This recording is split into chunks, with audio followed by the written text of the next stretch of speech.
Zach did math. Look out, everybody. The guy who works in musical theater is doing math. Did some math. Not sure if this has been covered yet, but I'm pretty sure if you have a complete set of commons and uncommons, every draft gets you around 7% vault progress, and every win after that gets you an additional 1%. Cool. Seems about right.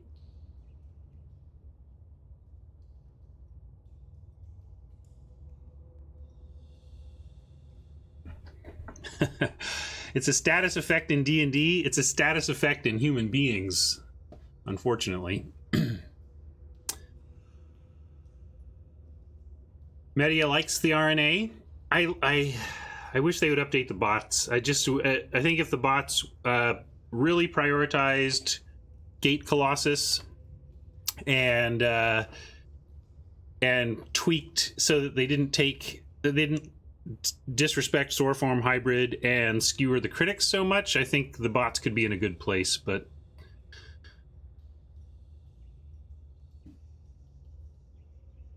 did I see the new Bag of Holding card? I did not. Although, I have promised some M20 previews this week.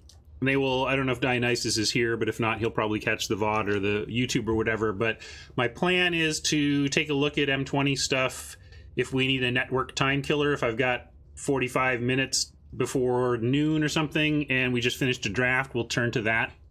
And if that doesn't come up before Friday, we'll do it Friday, maybe with Jay on stream, or if, anyway. So Friday at the latest, sooner if circumstance makes it sensible.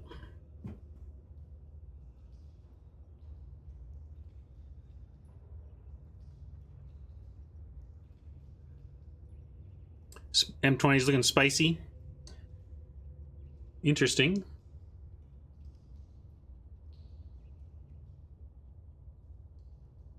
Here, let me start a vote so we can figure out what we're doing. I always enjoy chatting with everybody in the morning here, but let's also establish our direction. So you're going to vote RNA or war, if I can actually do this correctly.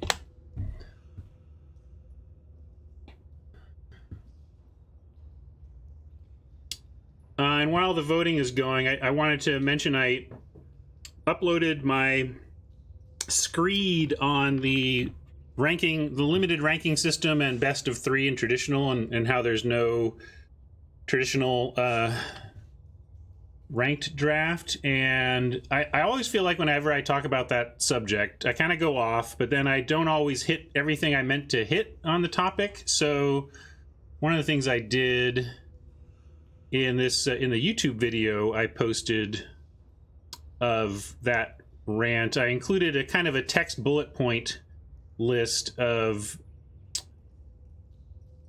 the factors that I was of all the factors I could think of. So even if I didn't mention them all in that video, if you want to look in the comments of that video, you can see what I was talking about there. I also wanted to pull his clothes. Ooh, war narrowly edging out RNA today. Very narrow. But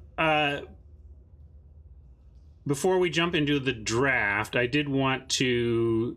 I've been thinking more about the protection thing and the fact that they're bringing protection back, and how much that surprised me, given that I thought the implication of hexproof from that we saw in Dominaria was suggestive of them following through on what I had seen debated while I was in R&D, which was not using protection anymore and breaking it up into component parts that made more sense, and that the component part that made the most sense is what we saw in Dominaria, which is the hexproof from black, or whatever, hexproof from a color. And one of the things that occurred to me that I didn't mention yesterday when talking about this decision to use protection here, they may just, one of the reasons certainly has to be the tactic.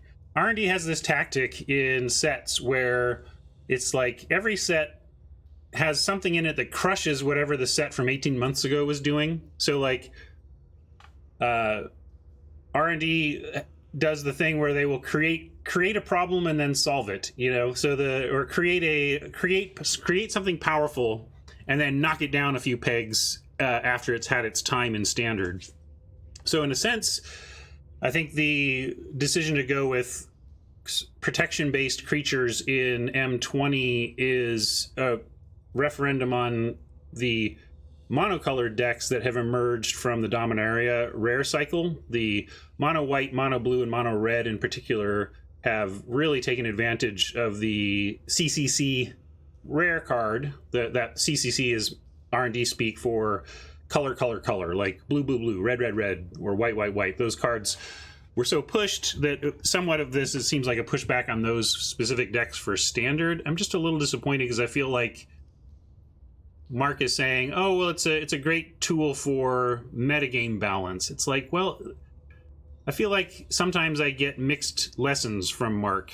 And sometimes I feel, Mark's contribution, Mark Rosewater is who I'm talking about. Mark Rosewater's contribution to game design cannot be overstated. He's probably written more on the subject than anybody who's ever lived. He's been writing a column on it weekly for, 2 decades now-ish, maybe not 2 yet. But anyway, I have a deep respect for Mark as a game designer, and I consider him a friend.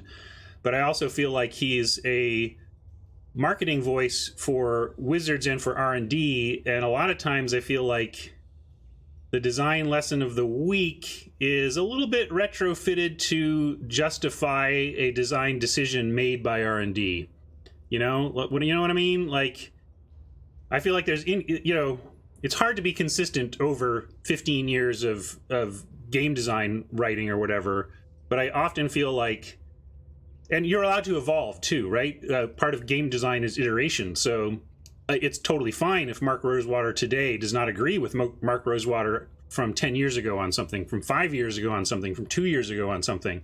But often it feels to me that, well, here's an article explaining why we did it this way right now, and it's kind of lawyerly, like, here's my lawyerly game design thoughts on why we did it this way this time, and then next time it'll be a little bit different. So there's a lot of amazing lessons in Mark's work, but there's also a lot of retrofitted justifications of what we did yesterday, So I think there's some of that for me going on with protection, where I'm like, hey, I'm still trying to learn as a game designer from R&D, both while I was in there and now while I'm out of there. And I feel like sometimes I miss the message between, is this a legit game design message, or is this a R&D lawyer arguing their case for the decisions made in the latest set?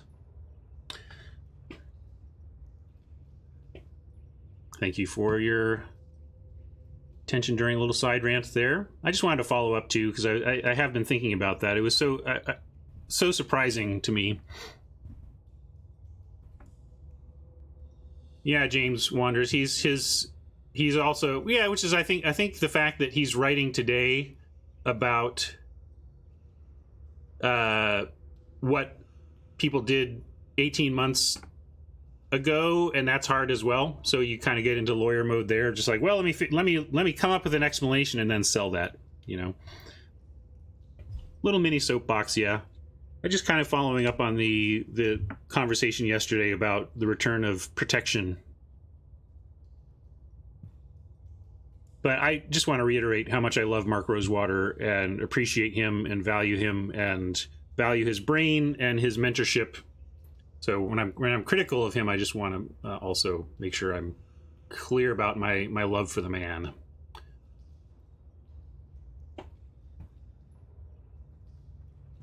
Okay, we are playing War, right? Let's do that.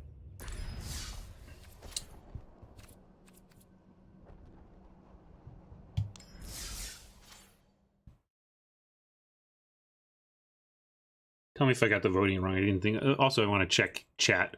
Maybe I'll get the first pickup, and then I'll catch up with chat post rant there.